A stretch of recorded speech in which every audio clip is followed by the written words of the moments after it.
Produção de milho deve crescer em 2025, mas a safra mundial será ajustada.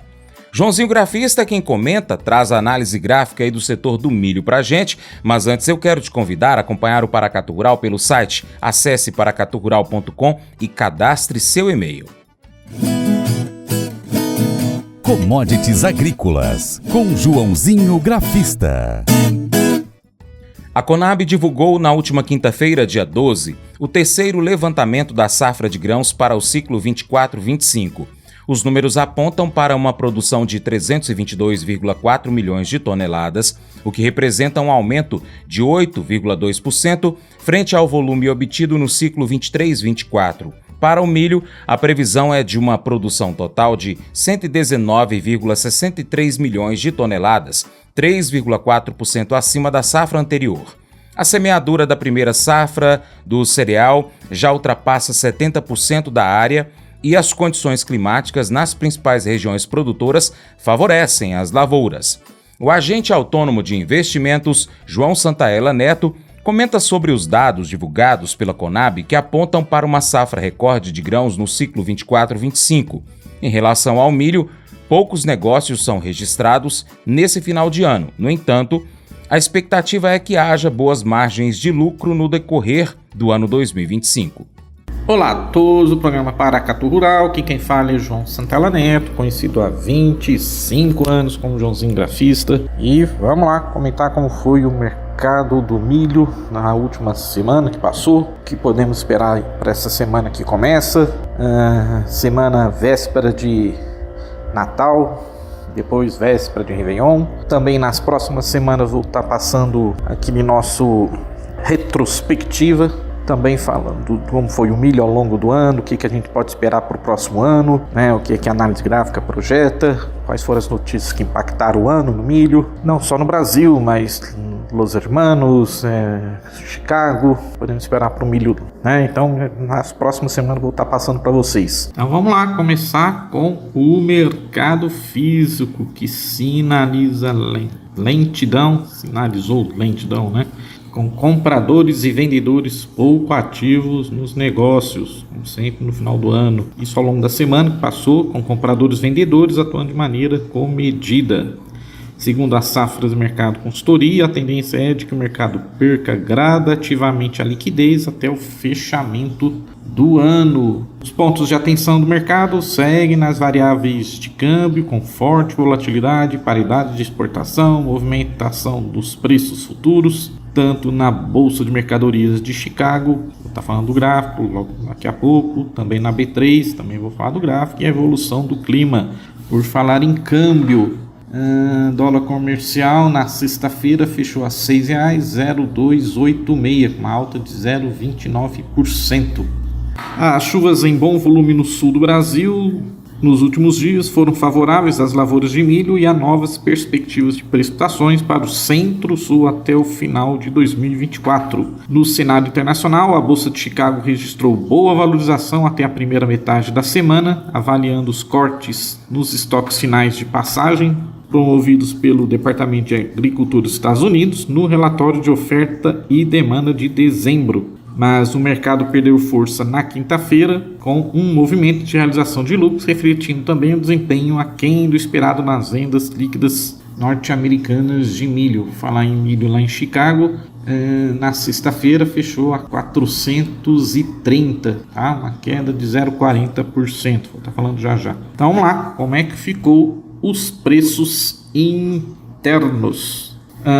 Mercado disponível então ao produtor: Cascavel no Paraná foi cotado a R$ 69,00 frente a R$ 70,00 frente no final de outubro. Campinas CIF manteve a R$ 77,00. Mogiana Paulista manteve a R$ 76,00. Em Mato Grosso e em Rondonópolis a cotação seguiu em R$ 68,00. No Rio Grande do Sul, Base Erechim, o preço caiu 1%, de R$ 76 para R$ 75,00. Aqui em Minas Gerais, Base Uberlândia, preço na venda caiu 1,67%, de R$ 68 para R$ 67,00. No estado de Goiás, em Rio Verde, a saca manteve a R$ 67,00. As exportações de milho do Brasil apresentaram uma receita de 249,640 milhões de dólares em dezembro, nos primeiros 5 dias úteis, com média diária de 49,928 milhões de dólares. A quantidade total de milho exportada pelo país ficou em 1,170 milhões de toneladas, com média de 234,175 mil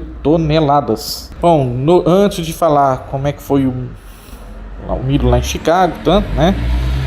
Tivemos dados importantíssimos aí de grãos na quinta-feira, com os números da Conab, projetando a safra de grãos no Brasil 24-25 de 322,424 milhões de toneladas. Não falou do meu cafezinho, pelo que vi, a Conab andou visitando fazendas, entrando em contato com cooperativos. A princípio, no final de janeiro, vai sair os primeiros números já da próxima safra brasileira. Primeira estimativa, da Conab. Bom, já nos grãos, a estimativa 24-25 então é de uma produção de 322,424 milhões de toneladas, um aumento aí de 8,2%, ou seja, 24,5 milhões de toneladas superior ao volume obtido da safra 23-24. Caso seja confirmado, será a maior safra registrada na série histórica da Conab. As chuvas ocorridas até o momento favorecem as lavouras nos principais estados produtores. Em alguns locais tivemos curtos períodos de falta de chuva, mas não suficiente para influenciar na estimativa de um novo recorde de produção brasileira de grãos, disse o presidente da companhia, Edgar Preto. Falou de soja, falou de milho. Como a gente está focando mais aqui o milho, a previsão é de uma produção total de 119,63 milhões de toneladas, 3,4% acima da safra anterior. Apenas no primeiro ciclo do cereal é esperada uma colheita de 22,61 milhões de toneladas. A semeadura da primeira safra do cereal já ultrapassa 70% da área e as condições climáticas nas principais regiões produtoras favorecem as lavouras. A Conab também prevê uma elevação de 3% na área destinada ao cultivo de algodão, com o plantio chegando a aproximadamente 2 milhões de hectares. Joãozinho Grafista também faz um balanço dos preços praticados para o milho na Bolsa de Chicago. Após a divulgação do último relatório do USDA, os preços oscilaram. Num primeiro momento, houve valorização, já que os estoques de passagem norte-americanos caíram. Porém, logo em seguida, também aconteceu a chamada realização de lucros, o que limitou a semana altista para o cereal. Então vamos lá, bora falar um pouquinho aí do milho lá na Bolsa de Chicago, antes de falar dos gráficos, Então tivemos queda na quinta e na sexta-feira.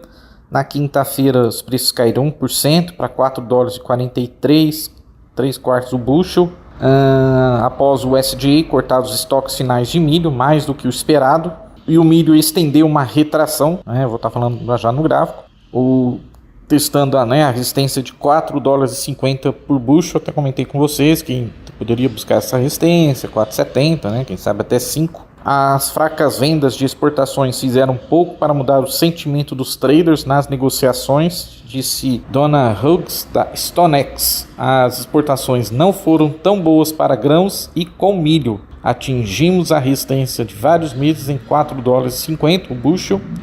Precisamos de mais munição para ir mais alto, disse o analista da StoneX. Antes das negociações de quinta-feira, o contrato contínuo, que a gente fala do milho, ganhou quase 7% nos últimos 30 dias. Então, acho que é mais aquela famosa frase realização de lucros, como a gente está vendo aí, viu no café nos últimos dias, por exemplo, O USDA diz que as exportações privadas fizeram uma nova venda de exportações também de soja, com 334 mil toneladas vendidas para entrega de destinos desconhecidos no ano comercial 24-25. Os gringos falaram aí também, como eu comentei, sobre os números da Conab. O clima de inverno está presente em grande parte dos Estados Unidos, mas a transição esperada para o Laninha ainda não ocorreu, embora as probabilidades ainda favoreçam uma eventual transição, disse o NOAA, que seria a Climatempo, a SOMAR lá dos Estados Unidos, né?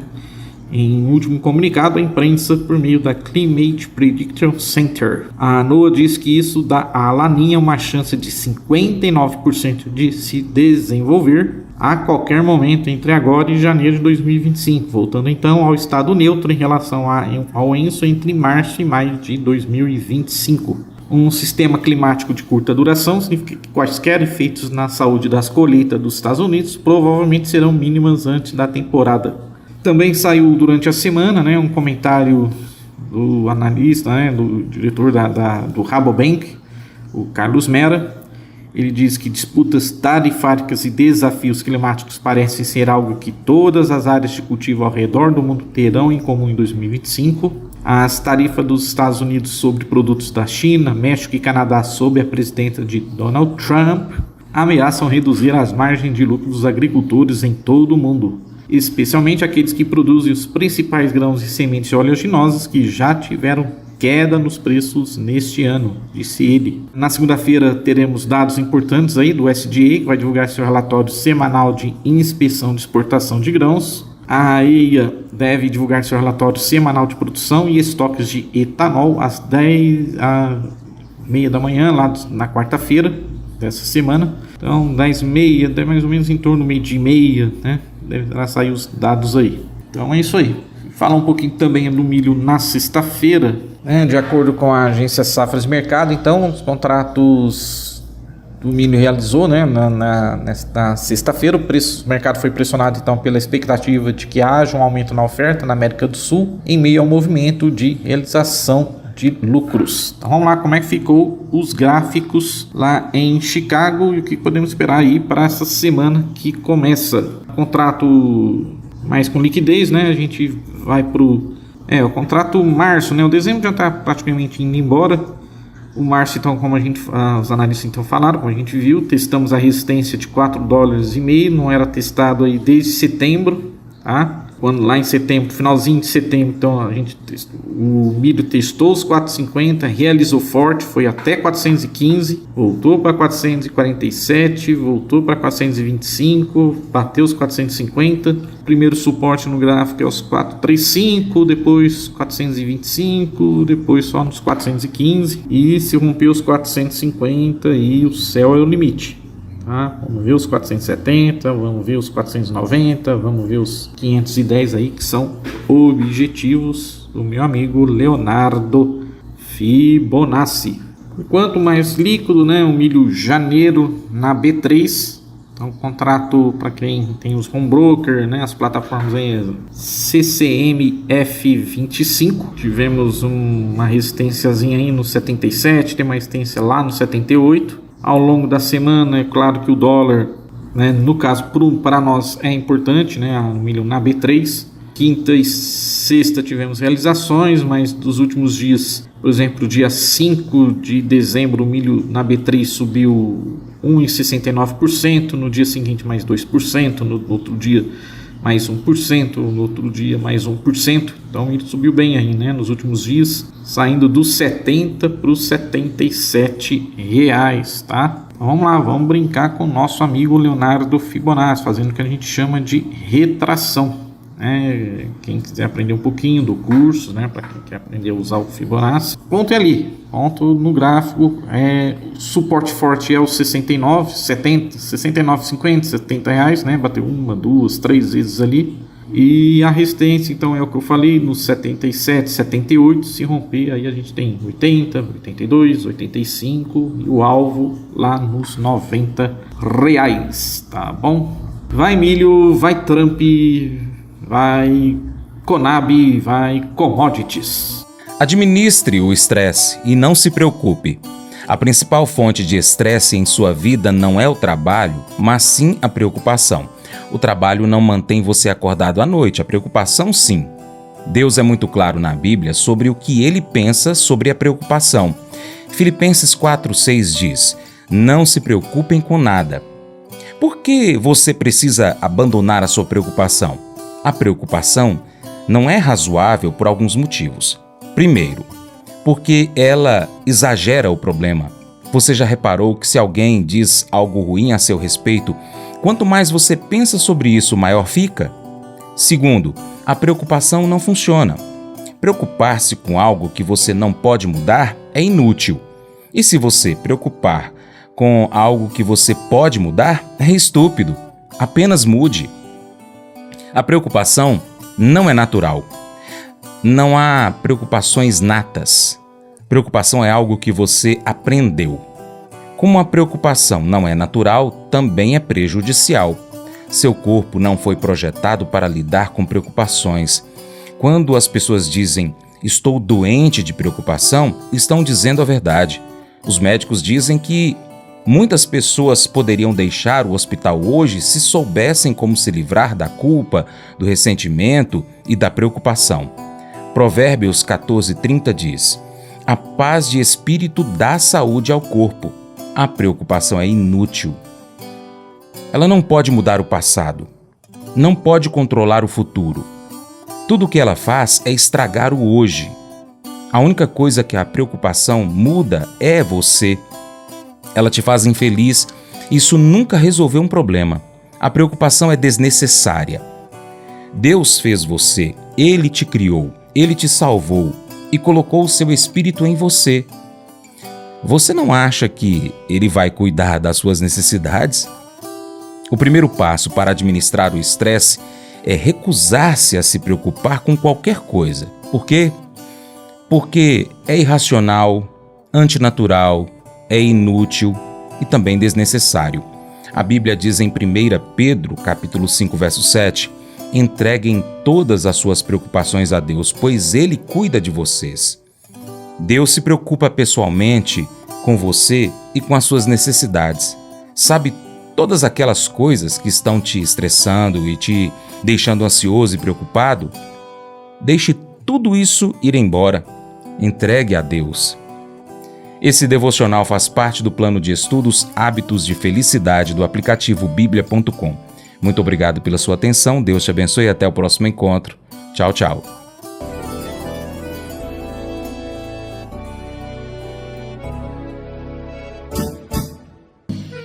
Acordo de manhã para prosear no mundo do campo, as notícias escutar. Vem com a gente em toda a região com o seu programa Paracatu Rural. Tem notícias, informação e o mais importante, sua participação. Programa Paracatu Rural. Programa Paracatu Rural.